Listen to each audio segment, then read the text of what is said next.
So welcome everybody to the next episode of Endoscopy Essentials. This time we again speak about a very significant person. Welcome, Ken Binmoeller. Thank you, Thomas. It's really a pleasure to be part of this podcast. You know, we go a ways back together. That's right. We have the privilege of now looking back at how far we've come. And we could theoretically do this in two languages, but this one is in your language, right? Thank you. Okay. Ken, where are your roots, your origin? And how did you get into medicine? Oh my God. You're really scratching at the very bottom here at the very beginning. Little bit, yes. Yeah. I'll try to make this part brief though. Okay. So I never intended to become a doctor. I don't have any doctors in my family. And I was always a humanities person. In college, I was a philosophy student. This was where? This was at Columbia University in New York. So you are New Yorker? No, I'm a Chicagoan. Oh, okay. Look, I'll bring it even further back just to mention this. Yeah. So my father is German, so that's the reason why I speak German. And I have dual citizenship because of my father. That's why I could work in Hamburg for 7 years with Nipsey. Right. All right. So that for the background. So I spoke German, you know, with my father. So that's why I speak German. And my father was at the University of Chicago. So I grew up in this area of the University of Chicago called Hyde Park. Yeah. So Irving Waxman was at the hospital I was born in, Billings Hospital. So now we're really going back, right, at the very, very beginning. So I partially grew up in Chicago, but also partially in Germany because my father was with a company where he had to pendle back and forth between Frankfurt, Heidelberg, and other cities in Europe. So pretty much my entire childhood was back and forth between Europe and the United States. So there's this German expression, Wanderer zwischen den Welten. Yeah, I know. That would mean wanderer between the worlds? Or wanderer, yeah. We could call it Weltmensch, you know, that I'm kind of a world citizen, maybe, because I have sort of, that was sort of the makeup of how I grew up. You know, and there's so many advantages to that because I think the most important is that I learned tolerance and respect for other cultures and ways of thinking. And I think that's so important also then when we'll talk a little bit about medicine and endoscopy later. But now to get back to how I got into medicine, I was a humanities major, call it, philosophy. And I was very much interested in German Romanticism, Hegel, Kant, Fichte, Heidegger, Husserl, all that. And I actually then spent some time at the University of Freiburg because as an exchange student in philosophy. And it's because that's where Heidegger and Husserl both taught. I won't go into any of that. Suffice it to say that I was also interested in a parallel area called the mind-body problem. And the mind-body problem is something that everyone's talking about today with AI, right? Where is consciousness? What is intelligence? My question was, where is the soul? Where are our emotions? Love, hate, bitterness, all of these emotions that make us so human. Where does that reside? Is it here in the brain or is it up there in the cloud? Or in the stomach. Or in the stomach even, right? Yes, we talk about the gut and we know that connection, more neurons in the gut than in the brain. So at that time, I thought the answer, I must at least find out if the answer is in the brain. So while I was in Germany at the University of Freiburg, I attended classes in neural pathology and to understand the brain anatomy. So I went to anatomy classes and neuropathology classes, and then I went to the dissection, and I could do that at the university. So I went and I actually had the opportunity to dissect brains. And this was as a philosophy major. And I started to become so interested in anatomy at that time. It is a weird thing. So basically, I wanted to know, look, if I give some serotonin on this transmitter, can I reproduce hate or love or these emotions? Is that where the answer is? And in fact, it just boils down to chemical reactions. That's all we are. We're like robots, and there's just these chemicals being secreted. You know. So, and then thankfully, I realized, no, it's more than that. You cannot reduce it just to transmitter substances. So suffice it to say, I got into medicine or biology or trying to understand biology through philosophy and the mind-body problem. And that was still in Freiburg? That was still in Freiburg, yes. So you started studying medicine in Freiburg? I did. So then I said, you know what? I didn't want to become a science major. I wasn't interested in becoming an anatomist or becoming, to be a neurophysiologist or something like that. I realized that actually medicine is sort of that hybrid of philosophy and science. And it truly is, because medicine is about the patient. It's about that connection with the human being. And so I realized in medicine, that's where I could still retain my love for philosophy, my love for art, really, because I felt always that I'm attracted more to the art. It's called the arts and humanities. So I could keep that passion and love for the art and humanities, and still what fascinated me was the science part. Really understanding the miracle of a cell. You have to realize I'd never really appreciated the cell and its infinite intelligence in all of the organelles inside of it and all of what it does and how it all miraculously works. And we're unconscious. We are not conscious of everything working so beautifully together. And so I realized this is sort of just an amazing universe out there that I want to get to know better. Well, most doctors, if at all, take their entire professional life to realize that there is more than the science. And because honestly, as you say, in daily life, we're trying to make a lot of decisions which are philosophical. It's true. We have a technique, we have a risk, the disease has a risk, and who are we that we decide what should be done? Exactly. You see, I've always said, so, the root of doctor is dottore, and dottore is like a teacher or advisor. We're really there to present to the patient the different options they have, and also within the context of their life, that moment of their life, where we think maybe the best direction might be. That's our role. Exactly, and at least find out what the patient wants before you give your advice. Yes. To have some feeling what his situation is and his risk perception and all that kind of stuff. Very interesting. So has a basis in German philosophy. A basis in German philosophy. And, my favorite word in German, I'll tell you, and we're really getting off on a tangent now, but it's Aufheben.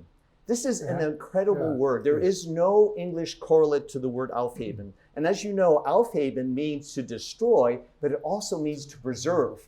And this is the Hegelian dialectic, synthesis, antithesis, a thesis, antithesis, and synthesis. So the synthesis is incorporating both of those into one. It preserves the essence of it, but it allows it to evolve to a higher level. This is what we're doing this is what makes us different from any robot out there. This is what will always differentiate us. And that's a nice description of research, clinical research. Yes, that's true. Research in general. That's evolution, yes. Yes. Okay, so that was Freiburg, and then what happened? Where did you start practicing? Or So your medical education. Right. So I went back to the U.S. So I had the advantage having two citizenships that I could basically go back and forth. And so I went back to the U.S. and I was in Texas, in Houston, and that's where I did my my training in internal medicine first. And then I went to Oregon Health Science University in Portland, Oregon. That's where I got my GI training. And this is going to be a long story. I just don't know if we want to take so much time about this, but maybe suffice it to say, when I finished my GI training, I was introduced, this is an incredible story. It's an illustration of what I call destiny. Destiny is where you kind of know where you want to end, but you're not sure how you're going to get there. But you are focused on getting there. You're going to find a way. So that's destiny versus fate. Fate is just, let's see what happens tomorrow. Wherever the wind takes me, I'll go there. All right. So I knew what my destiny was, and that is that I had this love for endoscopy. And I can tell you there's always experiences in life. I should be looking maybe over there, so I'll look over there and not look at you, Thomas. So there are two experiences that I will never forget. And the one experience was when I was, Ron Caton was my mentor at Oregon Health Science University. And I was learning ERCP, and we had this pregnant patient. She was in her first trimester. She was in horrendous pain. And she had gallstone. She had a gallstone that was lodged above her ampulla. You could see that on her CT scan, or on her imaging, I should say. She had ultrasound. At any rate, then she was brought for an ERCP, and she had this bulging papilla. And we didn't want to use fluoroscopy because she was in her first trimester. So this was the very first. We did a pre-cut, essentially, and cut into the bile duct, and then pus started pouring out, and the stone popped out. That was just so impressive for me that literally with just one maneuver like this, you could change a person who was, in screaming pain, grueling pain, and threatening for 2 lives after all, right? And this completely reversed her course.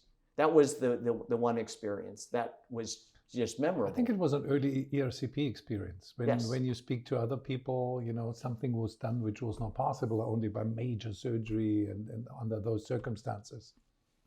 Yeah. Well, it was just... Now it's normal. It's true. It's true. And this was all in the days where, ERCP, there were only a few places you could go to get training, and which actually will then bring me to why I then ended up going back to Germany and how I got connected with Nib Sandra. Mm-hmm. But I realized with that one experience, ERCP was just, I thought, what a miraculous tool that we can actually avoid a patient having to go to surgery, which certainly would not have been a good option for this patient, life-threatening.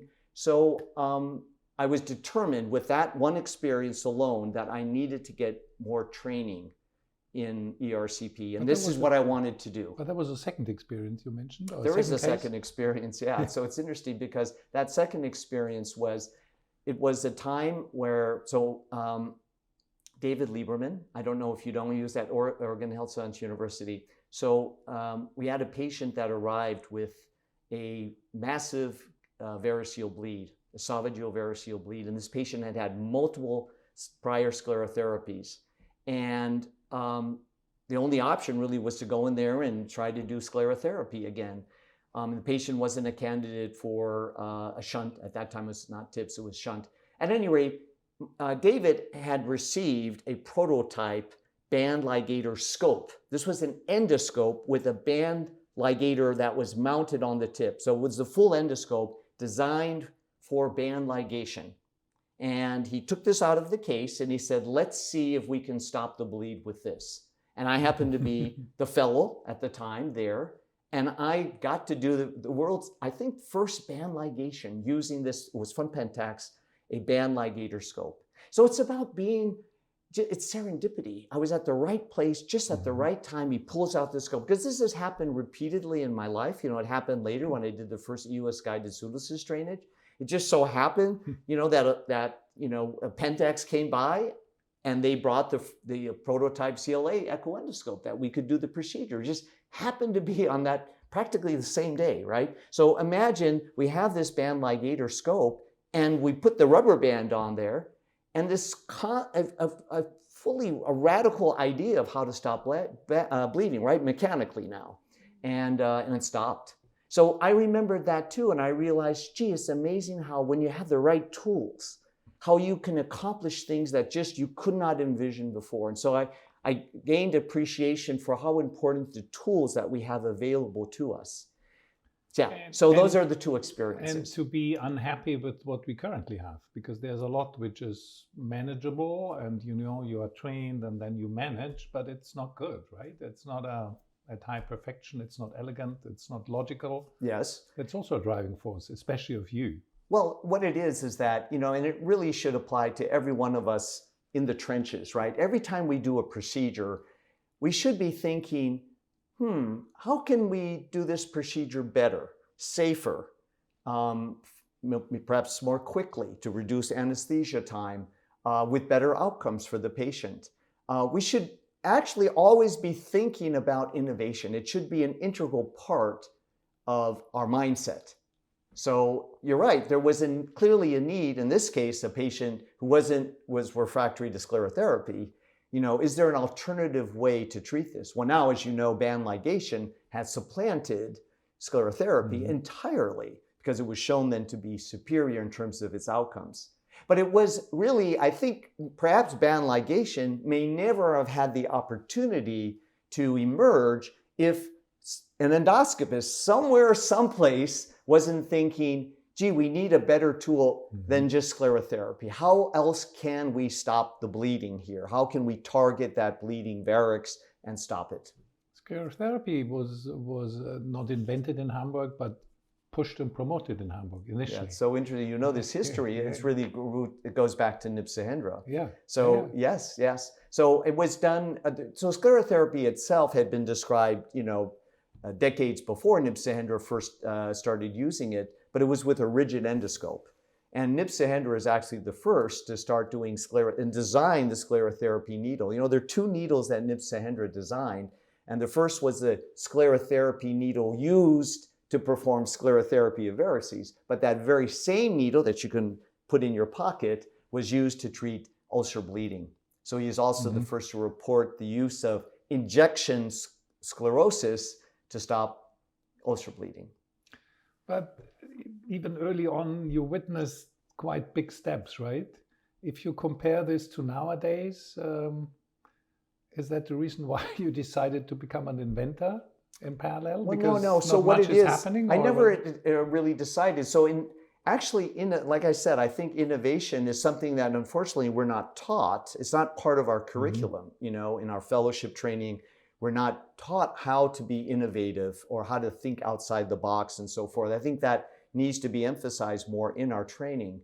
But what it is then we go fast forward to when I joined Nipsahendra, innovation was just an integral part of how Nib practiced. He was always innovating. He was always thinking about solutions, what we need and how we could fulfill that need. What sort of a device do we need? And of course, we had the great benefit at that time of being able to actually fashion our own devices. So we had, Nam, who was one of our doctors from Vietnam, and he was like an engineer. He could just fashion a pre-cut sphincteratome. A stent, we wanted a certain length.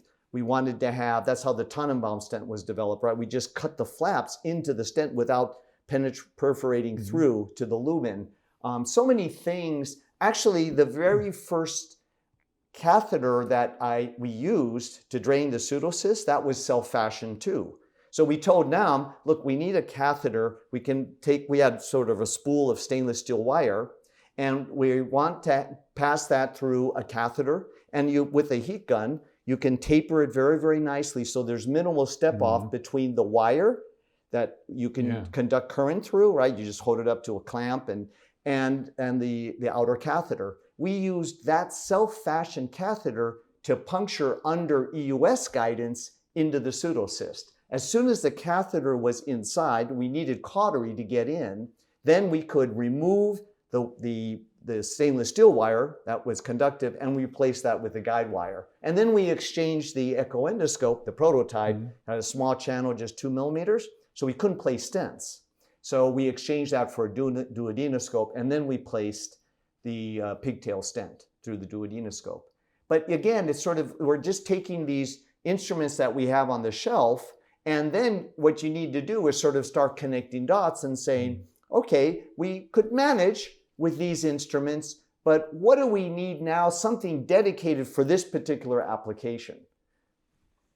Okay, I mean, the question is banal, and many are wondering whether the current regulations will block this progress, or you just have to find your ways around. It's just a different pathway now, all right? So there's good and bad to everything. And that's how I try to view every event that happens in my life. I try to look for the silver lining.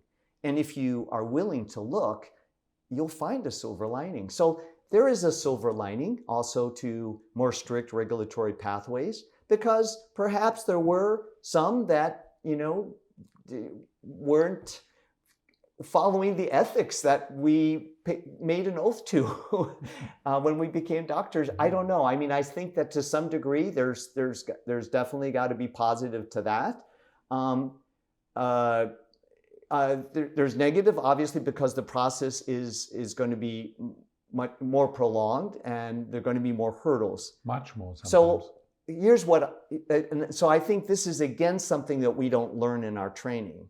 So we obviously now need to partner with industry more. And again, there's good and bad. But it needs to always be a partnership. You see, we have to always remain neutral, unbiased. We have to be so careful about conflict of interest, because our position as doctors is we're the advocates for our patients. We can never become sort of the high-end reps for industry or, pharmaceutical companies or whatever. I mean, they ideally want us to become that, right? And increasingly, we depend on support from pharmacy and from device companies. It's understood. And I think as long as it's transparent and as long as we always austerely defend that we must always remain the patient's advocate and remain neutral and unbiased. And honestly, for your own reputation, if you want to be in the scene long term, people realize if you are the extended marketing manager of a given company, then that might go well for 10 years maybe, but then your credibility suffers. Yeah, I think this is something that every one of us needs to do some soul searching about, because it's very tempting, of course, because we need support from industry, but it needs to be under our terms. We need them as partners, obviously, and it benefits the patient too if it's the right type of partnership. So I guess where I'm going with this, Thomas, is the only way you're going to be able to develop, today you can't just go and fashion your own sphincteratome or your own puncture device or whatever it might be, or stent in the back. So the way I think the pathway today would be, you have an idea, you could bring it to a company where you can find sort of an alliance of interest, a win-win sort of situation where the company might be interested in taking your idea, obviously with an NDA, non-disclosure agreement, and have them look at your idea and see if they're interested in maybe developing a prototype, and sort of seeing.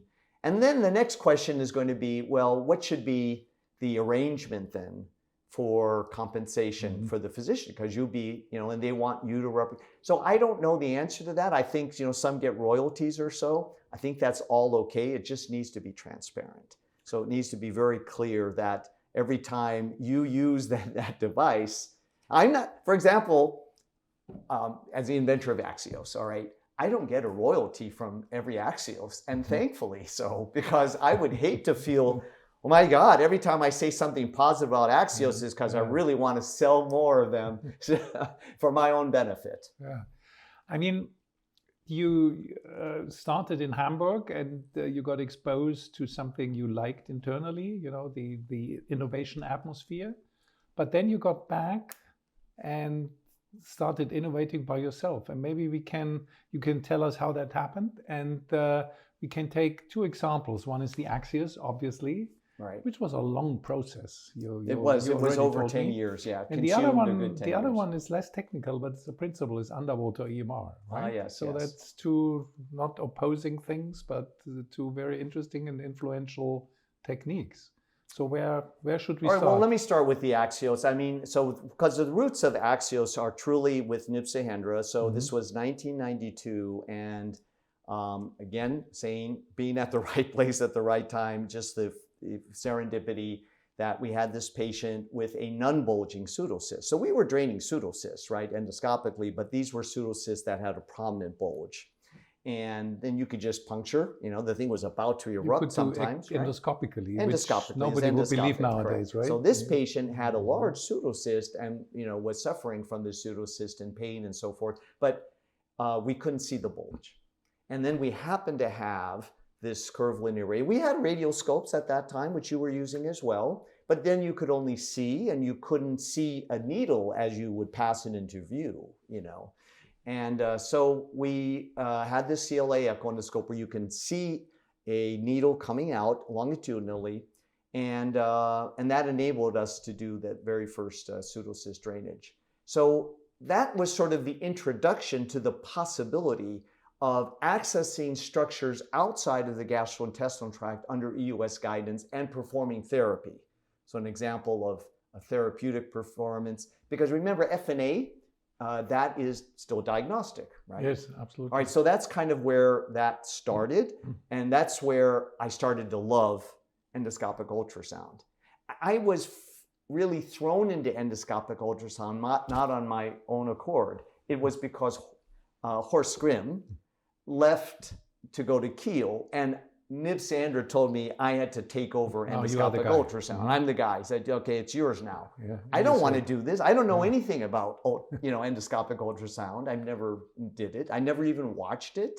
He was doing them, but I had no interest because to me it was just a snowstorm on the screen. Like, what are you looking at? And nurses were falling asleep. And yes. So every morning at 6 o'clock, I went to the Department of Medicine. We were in the Department of Surgery, by the way. Nib Sander was a surgeon. We were in the Department of Surgery. And at that time, it was called the Department for Interventional Surgery.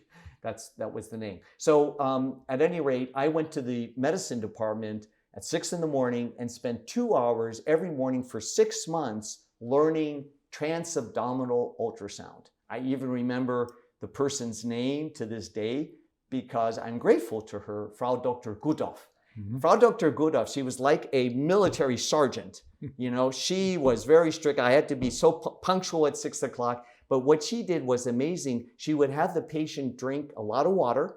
And then literally it was like doing yoga or something. The patient had to get on all fours. And she was examining all of the anatomy from different positions. So she would use the stomach actually filled with water as a window to see the pancreas. So I actually could see a lot of the pancreas with transabdominal ultrasound. I learned all of the vascular anatomy.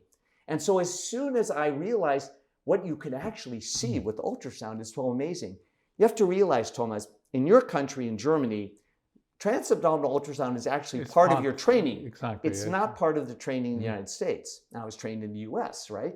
So it belongs to radiology. It belongs to radiology completely, right? So you just get, and in fact, it's not even radiologists in the US that do the ultrasound, it's technicians. Okay. And they're reading the pictures. And they're just reading the pictures afterwards. So, that real time, what I realized is that actually, because it's so subjective, an operator-dependent procedure, it's moving that transducer into all these different positions. It's what we do when we're inside of the GI tract. That's why it's such an incredible tool, because we're getting in real time, we're recreating, the AI is up here, of course, that 3D image in our brain, but we're just getting glimpses and we're putting it all together in our brain. But that's why it's so operator dependent and difficult to standardize, etc. So that's strength and weakness. That's true. That's true. So I think, the lesson I learned there, and I was grateful for that, is that you need to be comfortable with the anatomy. Now, I think today, at that time, there was no training for endoscopic ultrasound. There was no course.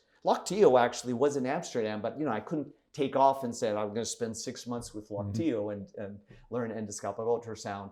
And Horst Grimm left to Kiel. He was gone, so I was on my own. So what did I do? So when I started doing endoscopic ultrasound, I didn't know sometimes what I'm looking at. Or things confuse me. Why do I have the IVC on one and duodenum on one side and the portal vein on the other? How's that possible? These are supposed to be together. How can you have the duodenum in between these two vessels? How is this possible? So I would run to the operating room if a patient got operated, for when I staged it. I wanted to know what is the stage of it.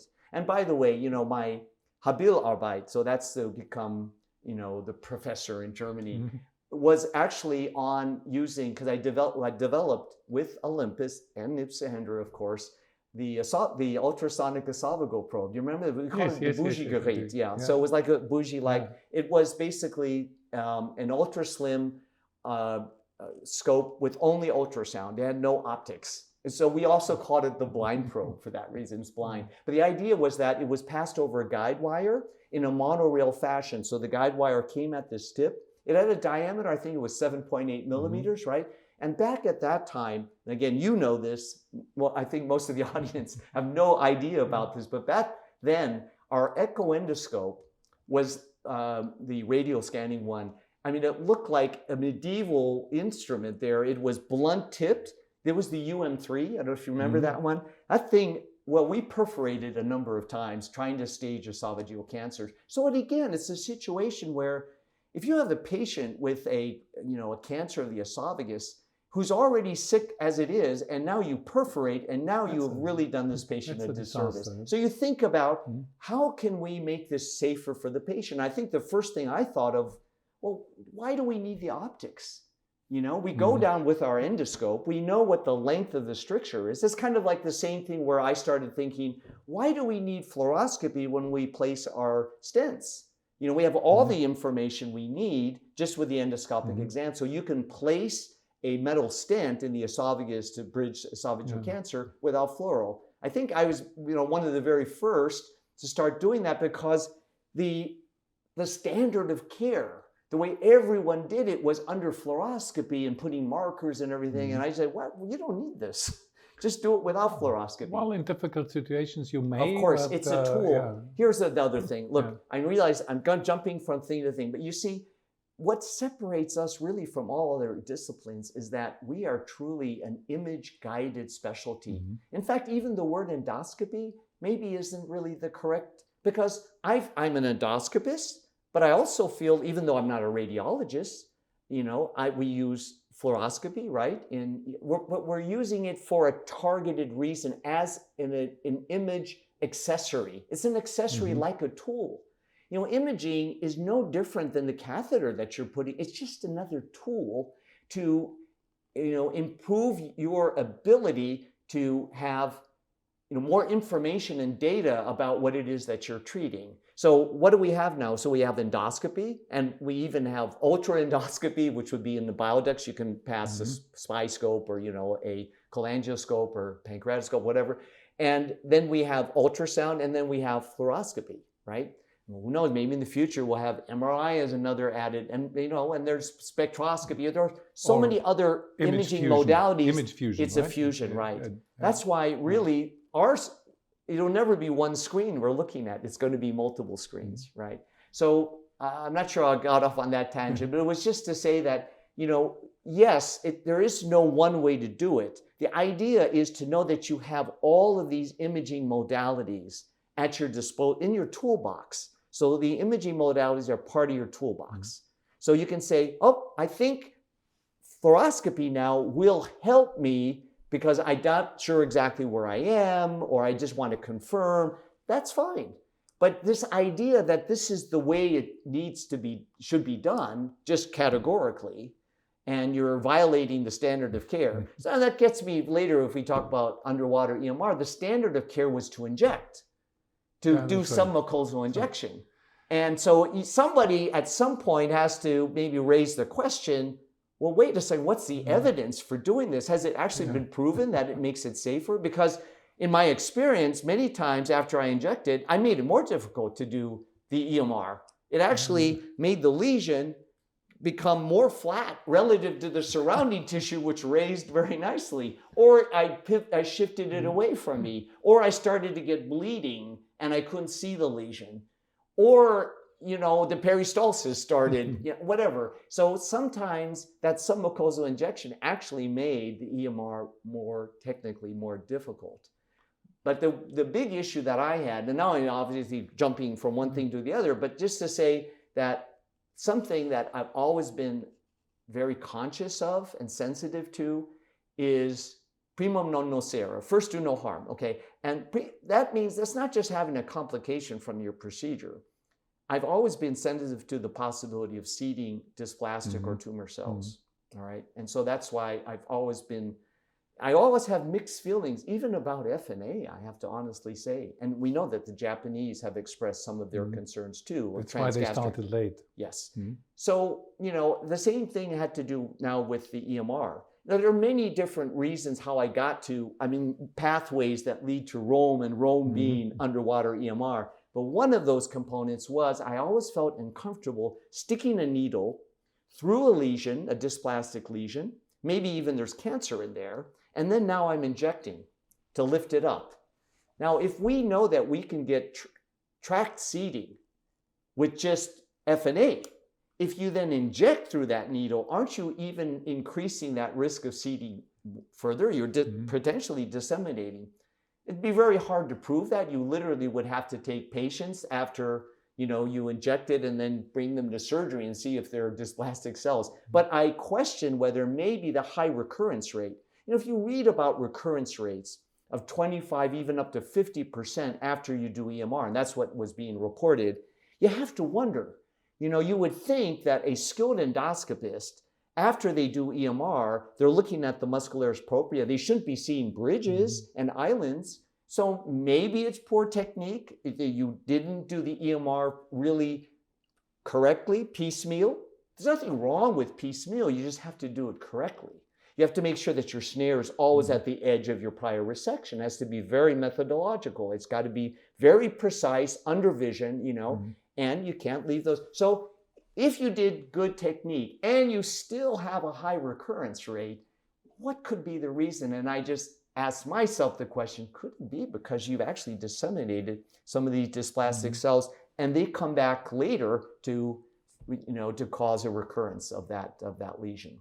Who knows? But at any rate, that was one of the things that just has more to do. See, now we're getting back to the philosopher in me. I realize this is the philosophy, but I'm always thinking about how can we do things in a more respectful manner? And it's like respect to our Creator. Our Creator made this. It's just such a miracle. That's where my roots are when I realized that just the human body is such a miracle.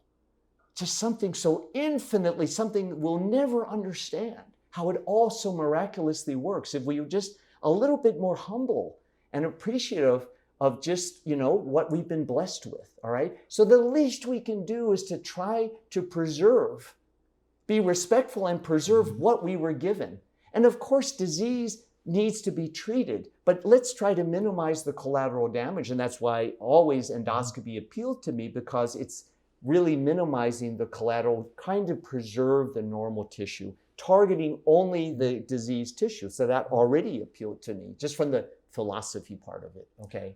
Okay, I think this was a nice comeback to the origins and a very nice conclusion of part one. Okay. Thank you, Ken. All right. And in the next episode, we'll talk about these two areas. You laid the Okay, ground. good. Yes. That's the access stent. Yeah. The yo-yo stent, the Axios stent. Yes, and yes. Axios, underwater the EMR. river god Yeah. sent. Yes, yes. So Because thank you very much. movement, philosophy, Yeah. movement, flow. Pantare. Flow is life, Mhm. right? Flow is what that is the spark of life.